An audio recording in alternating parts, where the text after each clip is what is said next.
Bonjour à tous, bonjour Thibaut, très heureux de vous retrouver sur le plateau de BFM Business pour notre réunion et notre émission hebdomadaire Parlons Crypto, qui vous explique comment et pourquoi l'univers de la blockchain et des technologies vont changer notre monde. Comment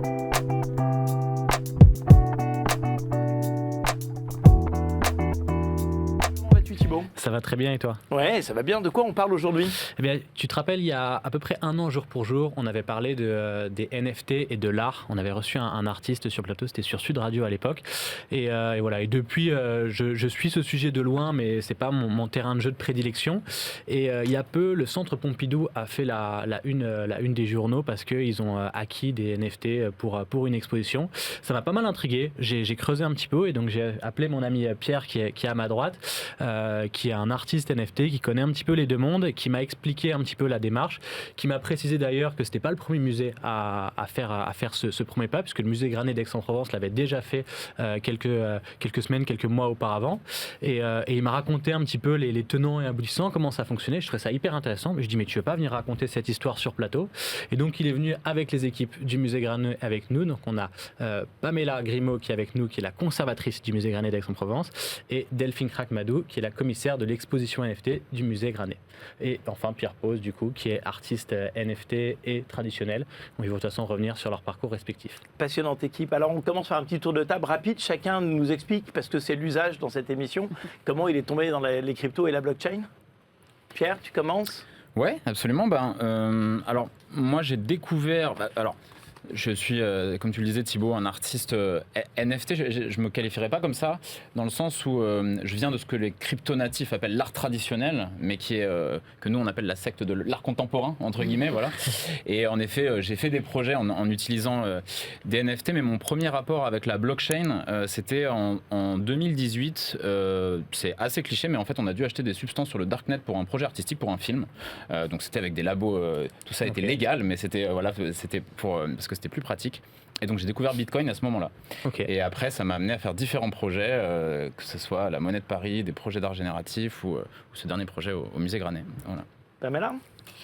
Moi, je suis conservateur du patrimoine donc, au musée Granet, qui est le musée des Beaux-Arts de la ville d'Aix-en-Provence. Et donc, a priori, un petit peu personnellement éloigné peut-être du monde de la crypto, j'allais dire, mais que j'ai plutôt découvert, peut-être comme beaucoup de monde, au moment du confinement. Parce que, comme vous savez, il y a beaucoup de musées qui ont été fermés aussi. Et du coup, ils avaient besoin aussi d'aller chercher leur public, en tout cas des nouveaux publics. Et donc, beaucoup se sont tournés aussi vers des visites en réalité virtuelle, par exemple. Voilà. Et certains ont commencé, en effet, aussi à créer à partir de leurs œuvres et de leurs collections des NFT pour pouvoir financer des projets et continuer à subsister aussi. C'est pas forcément le cas des musées français, mais beaucoup dans le monde anglo-saxon ou international du moins. Et donc voilà, c'est un petit peu comme ça en fait que je me suis intéressée au sujet.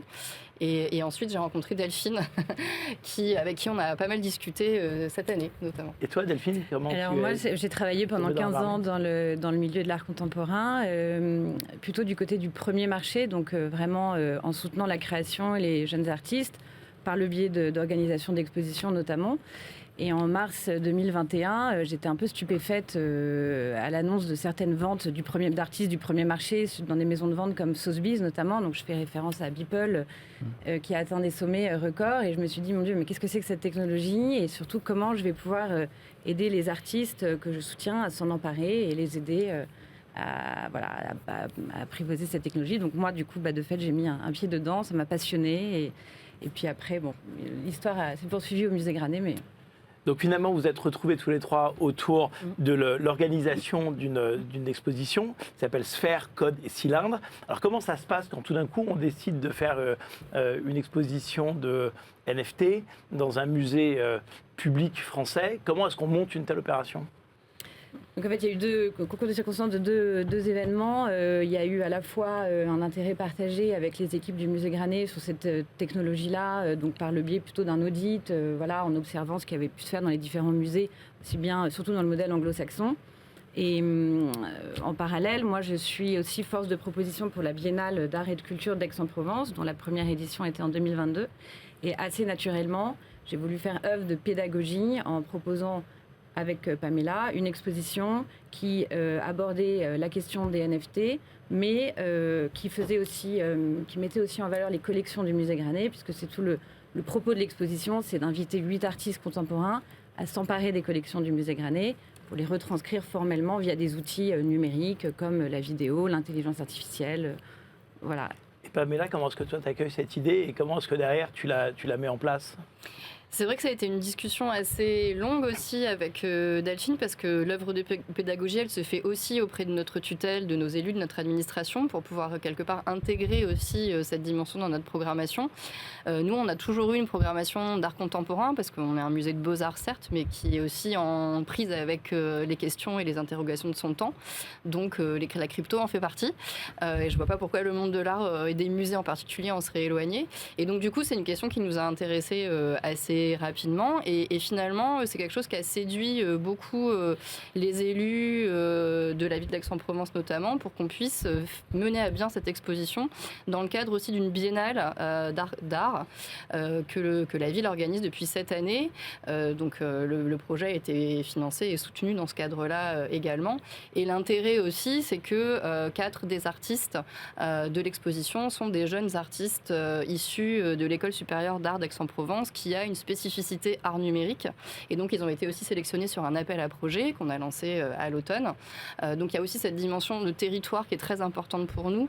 Et un des axes majeurs, notre intérêt premier, c'est vraiment de faire ce lien entre création et patrimoine. Donc, aussi d'inviter des artistes qui ont des pratiques numériques et donc, pourquoi pas de NFT dans l'art d'aujourd'hui. Et comment ça se passe du coup très, très concrètement? Parce que j'imagine qu'il y a eu plein de complexités. J'ai cru comprendre que le tissu réglementaire était assez strict dans l'univers de l'art et notamment quand c'est des musées publics. C'est quoi un petit peu les leviers ou les verrous que tu as dû lever pour pouvoir mettre en place en fait cette opération? J'ai cru qu'il y avait des choses avec les dons. Comment vous êtes en arrivé en fait au montage qui donne l'exposition finale? En fait, c'est une sorte de... On a fonctionné un petit peu comme une commande, finalement, puisque c'est vraiment des créations. Les artistes ont vraiment travaillé, ont eu un temps d'ailleurs assez court pour travailler, créer et réaliser leurs pièces à partir des collections ou de l'esprit du musée, en tout cas d'un esprit patrimonial. Et donc, c'est vraiment pour nous une sorte de commande, comme une commande artistique, finalement. Après, les verrous législatifs, administratifs, ils sont peu à peu en train de se lever. On est encore dedans, en réalité. Donc aujourd'hui, les NFT, les 8 NFT qui ont été créés par les artistes, chacun a créé un NFT en 2 exemplaires, en 2 éditions, donc un pour le musée et un pour les artistes eux-mêmes. Et l'exemplaire en fait, du musée est sur l'inventaire des biens privés de la ville. Donc il y a un processus qui est encore en cours pour les intégrer à proprement parler dans les collections du musée. Okay. Ouais, passionnant, c'est toute une chaîne de valeur qui est en train de se mettre en place. Ouais, exactement. Et comment est-ce que toi, Pierre, t'accueilles ce projet ? Alors moi, c'était intéressant parce qu'il y a toujours une question de validation dans l'art et ça arrive beaucoup en gros, le milieu de la crypto et le milieu de l'art sont des milieux qui cohabitent peu en règle générale parce qu'ils n'interagissent pas avec les mêmes codes, avec la même grammaire, on va dire. Et donc là, c'est intéressant parce que le statut du musée, j'ai l'impression que c'est quelque chose qui met un peu tout le monde d'accord dans l'inconscient collectif. Et donc voilà, il y avait plusieurs manières d'appréhender ce projet, mais en fait, un NFT, ça peut être à la fois un outil donc d'authentification ou un médium artistique en soi. Et ici, voilà, en fonction des pratiques des artistes, on l'a utilisé d'une manière ou d'une autre. Mais c'était ça qui était assez intéressant. En fait, il y avait aussi cet exercice de commande et cette typologie d'expo qui était finalement une typologie assez Web3, assez inédite. Un musée en général ne fait pas une commande comme ça avec un exemplaire pour l'artiste. Enfin, voilà. Et donc, finalement, ce médium a créé de nouvelles contraintes, mais aussi de nouvelles perspectives. Voilà. Alors, je crois qu'il y a une particularité qui est celle du don de l'œuvre d'art au musée, et c'est pour ça que vous avez dû faire deux pièces artistiques. C'est ça, exactement. Il y a une question en général de modèle économique de production. Moi, c'est un des trucs qui m'intéresse énormément dans la blockchain, c'est comment ça peut être une technologie disruptive pour la production, la diffusion et la distribution des œuvres d'art. C'est-à-dire que c'est un modèle qui fonctionne à peu près de la même manière depuis des siècles, et ça va pouvoir permettre, via la tokenisation, où il y a plein de choses, de changer un petit peu les règles du jeu d'une certaine manière. Et donc là, on l'a un peu initié finalement avec le musée, puisque donc il y a une donation d'une œuvre, mais qui est à la fois une commande. Donc il y avait aussi une partie de fees entre guillemets qui était comme pour un travail artistique finalement. Et nous, on a des tokens qui nous appartiennent. Donc moi, par exemple, j'étais un peu plus disruptif, j'en ai fait 12, voilà, parce que c'est un projet un peu particulier. Mais donc voilà, j'ai 11 exemplaires pour moi et un exemplaire pour le musée. Et donc ça, c'est un format assez inédit finalement. Et quand vous faites la constitution ou la sélection des artistes pour mener l'exposition, est-ce que le fait de t'intégrer toi là-dedans, tu as déjà un petit passif sur le sujet, tu avais déjà fait du NFT, tu touchais déjà, en plus tu étais un peu proche de la communauté. Est-ce qu'il y a une volonté aussi de se dire peut-être qu'il va être force de proposition, de retour d'expérience pour interagir correctement avec la communauté? Ça joue dans la sélection, ça? Oui, absolument. D'autant que sur la répartition, en fait, sur les 8 artistes invités, il y avait 4 artistes qui étaient plutôt déjà familiers de cet écosystème et 4 qui étaient complètement, qui débutaient. Et un des gros intérêts de l'exposition aussi, ça a été d'onboarder à la fois les équipes du musée, mais aussi les artistes eux-mêmes. Et bien que chacun puisse s'emparer de cette technologie par le prisme qui l'intéresse. Et en l'occurrence, 4 des artistes de il y a un gros volet pédagogique en fait aussi derrière l'opération. Ouais. Okay. Et dans les verrous techniques, moi il y a un sujet particulier qui m'intéresse beaucoup, c'est la partie conservation, parce que du coup de ce que j'ai cru comprendre, c'est que par le statut, le musée appartient à la ville d'Aix. Tu me corrigeras si je dis une bêtise, mais du coup les NFT sont au musée, donc vous jouez un petit peu le rôle de conservateur. D'ailleurs c'est assez drôle de dire qu'un musée qui a plus d'un siècle d'existence manipule des ledgers pour conserver des NFT. C'est des choses avec lesquelles vous étiez familier. Comment ça s'est mis en place? Il y a Ledger qui vous a un petit peu accompagné. Ce volet-là, moi, m'intéresse vraiment beaucoup. Je te passerai peut-être la parole après si tu veux, mais effectivement, on a été accompagné par l'entreprise Ledger pour créer un wallet numérique, évidemment, pour gérer et sécuriser nos NFT. Et c'est assez nouveau pour nous. Enfin, on ne va pas se le cacher. C'est pas des choses dont on est habitué de conserver. Après, moi, je suis conservateur d'œuvres, d'art.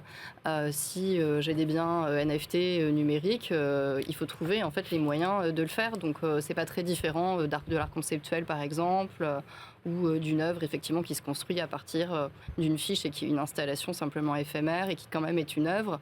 Donc, en réalité, c'est pas ton expérience, ça a été, t'as pas trouvé ça complexe? Si, c'est un peu complexe, effectivement, il faut s'y mettre. Et puis, il faut embarquer les équipes aussi là-dedans, parce que l'œuvre de pédagogie, elle se fait dans le cœur de l'exposition envers les publics, qui sont un peu à la fois des publics traditionnels des musées de beaux-arts, mais aussi un petit peu des nouveaux publics, parce qu'on a vu des jeunes, plutôt, des jeunes actifs aussi, venir au musée, ce qu'ils ne faisaient pas forcément jusqu'à présent grâce à cette exposition.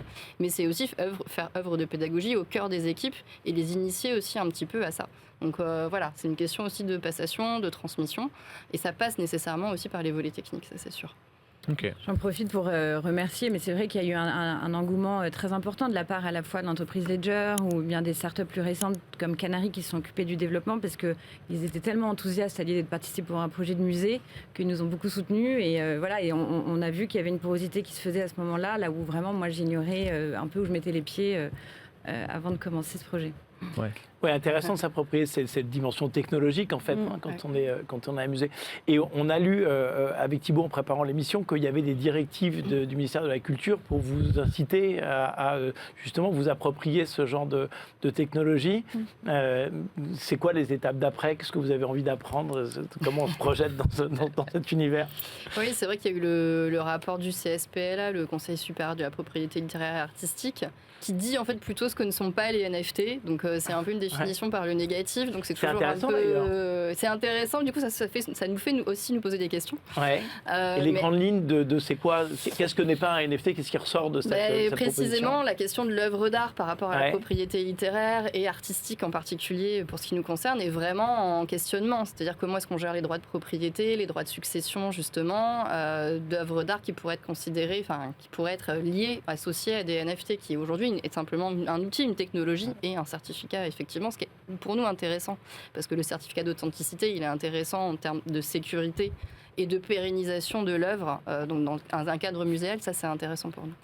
Mais c'est vrai qu'on a besoin d'accompagnement en fait là-dessus, et le ministère est tout à fait à même aujourd'hui de réfléchir à ces questions. On le voit bien, il s'interroge. Après, c'est à nous aussi, musées, institutions, de faire émerger aussi des projets tels que celui-ci pour expérimenter et faire aboutir et développer un cadre législatif. Donc, qui est en pleine évolution. Ouais. Mais j'imagine que c'est passionnant parce qu'il va avoir des ramifications fiscales sur toute cette partie de la définition nécessaire de ce qu'est un NFT. C'est absolument passionnant. C'est-à-dire qu'on en parlait avant l'émission, mais qu'est-ce qui définit l'œuvre d'art? Qu'est-ce qui va définir le NFT? Quand est-ce que le NFT est utilisé comme un certificat d'authenticité ou comme l'œuvre d'art elle-même? Alors ça, c'est un point qui m'intéresse beaucoup. Dans votre exposition, il y avait les deux.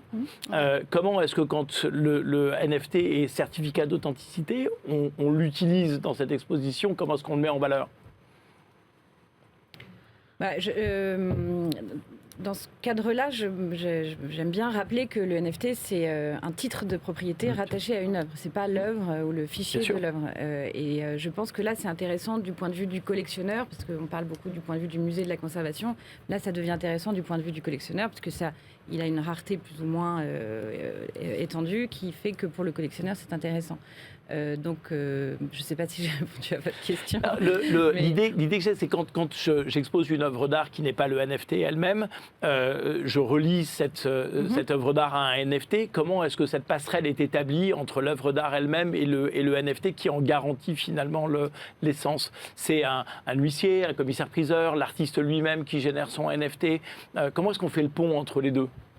C'est un tout, en fait, c'est l'artiste. Là, je repense au cas de l'œuvre d'Albertine Meunier, en fait. Donc, il y a une œuvre physique auquel est rattaché le NFT qui lui-même est intégré dans l'œuvre physique. Donc, l'œuvre est un tout, c'est à la fois l'œuvre physique qui nous a été prêtée pour l'exposition et le smart contract du NFT rattaché qui était, en l'occurrence, visible sur Super Rare, il me semble. Voilà, donc oui, je pense que c'est l'artiste qui définit lui-même la pierre. Peut-être que c'est toi qui pourrais... Oui, il y avait différents cas de figure, mais en effet, moi je me suis beaucoup intéressé au tout début à l'art génératif, donc la possibilité de mettre directement le code, donc l'œuvre entre guillemets, dans le smart contract. Et donc là, c'est le cas de figure, l'exception qui confirme la règle. Mais entre guillemets, là, on était déjà, il y avait le choix de la blockchain aussi, c'est-à-dire que là, on était sur la blockchain Tezos, alors que moi en général, je suis plutôt sur Ethereum. Et donc ça s'est fait pour différentes questions, aussi de commodité, aussi parce que leur accompagnement dans l'art, il est assez bien. Mais en effet, il y a toujours ce problème de l'oracle entre qu'est-ce qui est off-chain et on-chain. Et ça reste une vraie problématique finalement, puisque même dans l'art digital, 95% des NFT les assets sont off-chain, entre guillemets. C'est ça, oui, absolument. En fait, c'est assez rigolo, mais c'est Oussama Hamar qui nous disait quand il était venu ici que la question, elle n'est jamais de savoir si le certificat est un vrai ou pas. C'est de savoir si l'œuvre à laquelle il est rattaché est, elle, une véritable œuvre d'art ou pas. C'est-à-dire qu'il y a une problématique de chaîne et c'est intéressant de voir comment est-ce que la blockchain peut contourner cette problématique de chaîne. En fait, comment est-ce qu'on va pouvoir mettre le NFT dans l'œuvre elle-même. Ouais.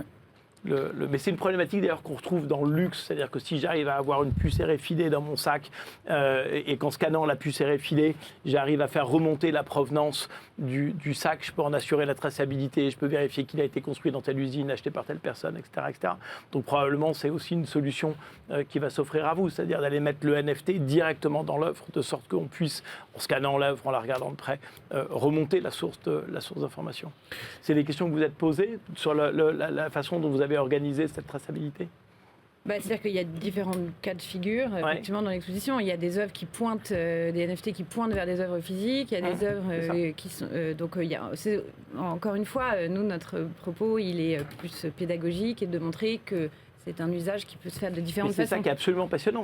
C'est de montrer que c'est protéiforme, que ça répond à différentes solutions, qu'il y a différentes échelles pour pouvoir répondre à telle ou telle problématique. Et ça fait partie de l'exposition elle-même que de s'approprier ces différents sujets. C'est ça qui fait que c'est passionnant. Pour juste un petit cas pratique, il y a eu des objets physiques en effet. Moi, par exemple, j'ai fait une peinture. Et en fait, cette peinture est tokenisée d'une certaine manière. Et le législateur, entre guillemets, dessus, c'est pas la loi, c'est tous les détenteurs de la peinture détiennent tous les détenteurs des tokens détiennent, entre guillemets, la peinture. C'est-à-dire que si quelqu'un détient les 12 tokens, il détient la peinture. En fait, tu as tokenisé ta peinture. C'est ça. Sauf que vu que le musée en a un exemplaire et le revendra jamais, la peinture n'appartiendra jamais à personne. Et il va pas acheter les autres. Donc il y a un peu jouer un peu sur ce vide, finalement, de ce qu'on appelle les DAO, les systèmes de consensus, entre guillemets, curatorial sur le choix. Et justement, après cette première expérimentation, est-ce qu'on a un petit peu des retours d'expérience si vous devez dresser un bilan justement au ministère de la Culture. Ben voilà, on a expérimenté de telle manière, ça on s'est rendu compte que ça fonctionnait plutôt bien, ça au contraire on n'a pas réussi vraiment à trouver de solution ou ça fonctionne un petit peu moins. Est-ce que on a déjà des mini conclusions qu'on peut tirer ou des choses de se dire ça c'est intéressant, il faudrait creuser peut-être un petit peu plus loin? Moi, je crois que c'est un peu tôt, enfin, sans vouloir, voilà, je pense que c'est un peu tôt pour tirer des conclusions parce que à la fois, voilà, les NFT vivent sur la plateforme et ils sont en train de, voilà, d'être commercialisés, etc. C'est pas le cas encore de tous, voilà. Nous, côté ministère, effectivement, et monde des musées à proprement parler, on est vraiment au balbutiement. Même si là, le Centre Pompidou a franchi un grand pas en janvier et va exposer les œuvres NFT qu'ils ont achetées en avril. Mais je pense que c'est un peu tôt pour faire un bilan, entre guillemets, et tirer des conclusions, parce que comme on a vu, il y a une multiplicité en fait, de formes artistiques et qui est vraiment liée justement, enfin moi c'est ça qui nous intéresse aussi dans le cadre muséal, au geste créatif en fait. Bien sûr la technologie et la technique, pour nous c'est vraiment un outil en fait, et nous ce qui nous intéresse c'est vraiment le geste créatif. Qu'est-ce que nous disent les artistes quand ils travaillent du coup à partir de NFT, à partir de ces pratiques numériques. Donc voilà, nous c'est vraiment ce lien entre la création et le patrimoine qui nous intéresse. Donc, et il y a un dernier volet, il y a des gens dont on n'a absolument pas parlé, c'est comment est-ce que le public a accueilli cette exposition? Qui est venu? Qu'est-ce qu'ils en ont pensé? Comment vous les avez accueillis? C'est intéressant de savoir quel a été le retour du public sur l'expo. Plutôt bien, hein, je crois, on est assez contents. Il y a, comme je disais tout à l'heure, à la fois des nouveaux publics qui sont venus, des curieux aussi, je pense beaucoup. Et qui sont venus effectivement plutôt par le biais des crypto-monnaies, évidemment, et se faire une idée de qu'est-ce que c'est un NFT dans le monde des musées. Voilà, c'est le sujet aujourd'hui. Et puis aussi les publics traditionnels qui sont plutôt tournés vers l'art ancien, vers l'art moderne. Et l'exposition a vraiment été très pédagogique de ce point de vue-là, en donnant des définitions, en donnant aussi des choses à voir. Hein. C'est pas une exposition d'écran, entre guillemets, parce que c'était vraiment notre volonté aussi. Donc je crois que ça a été plutôt bien reçu. Et ça, d'ailleurs, ça reprend un propos. J'avais vu, tu m'avais envoyé pour préparer l'émission un lien d'une conférence que vous avez fait. Et tu avais dit, on a encore du mal à nouer les deux mondes, où souvent on voit des artistes qui sont presque devenus artistes via les NFT et qui du coup s'adressent uniquement à la communauté Web3. Et à l'inverse, on a déjà des artistes du monde que nous on appelle le monde traditionnel qui vont déjà utiliser cet outil technologique mais qui vont s'adresser uniquement à leur monde à eux. Et j'ai l'impression que vous avez réussi un petit peu à créer un pont entre les deux et ça se fait pas beaucoup, ça c'est intéressant. Moi, je fais un petit peu un parallèle avec, tu sais, il y a des histoires de mouvements artistiques parfois. Il y avait par exemple le street art, c'est pareil, ça sortait du cadre du musée, du White Cube ou de voilà. Et puis ça a été intégré. Le problème, c'est que c'est souvent récupéré et puis après ça devient un peu démodé. Voilà. J'aimerais que ça soit pas le cas avec la blockchain. Et un des moyens de garder ça serait que le public finalement de la crypto s'intéresse à des enjeux un peu plus esthétiques, justement un peu plus disruptifs autour de qu'est-ce qu'on en fait comme médium, qu'est-ce que dit cette technologie sur le monde. Et d'un autre côté, que le milieu de l'art s'intéresse vraiment à la tech et se disent c'est quoi la décentralisation? Est-ce qu'on peut faire un système artistique, même curatorial, décentralisé? Voilà. Et pour l'instant, les deux ne se comprennent pas bien sur encore sur ces notions qui sont presque philosophiques finalement. Mais j'ai bon espoir. On met quand le musée Granet dans un métaverse? Bientôt peut-être. Ouais. Ouais. C'est finalement la bonne façon de prolonger l'exposition. C'est dans un monde totalement immersif.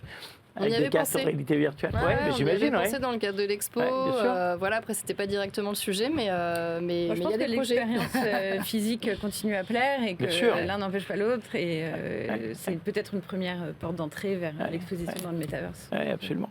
Et alors, concrètement, toi, tu as évoqué le fait que tu avais fait une peinture, mais qu'est-ce qu'on vient voir dans une exposition sur les NFT? Alors, évidemment pas l'aspect technologique, NFT, etc. Est-ce qu'à un moment, on arrive finalement à fondre ces œuvres d'art dans un univers classique ou à la limite on se rend même pas compte que ce sont des NFT, on le sait, mais c'est quoi, qu'est-ce qu'on vient voir dans cette exposition? C'était assez intéressant parce que la plupart des expositions NFT entre guillemets sont assez déceptives en termes d'expérience immersive comme on dit. Voilà, c'est en général des écrans, on est un peu à la Fnac quoi. On est voilà. Et donc là en fait les gens venaient en se disant on va voir une exposition NFT, ça va être un peu chiant, je sais pas quoi.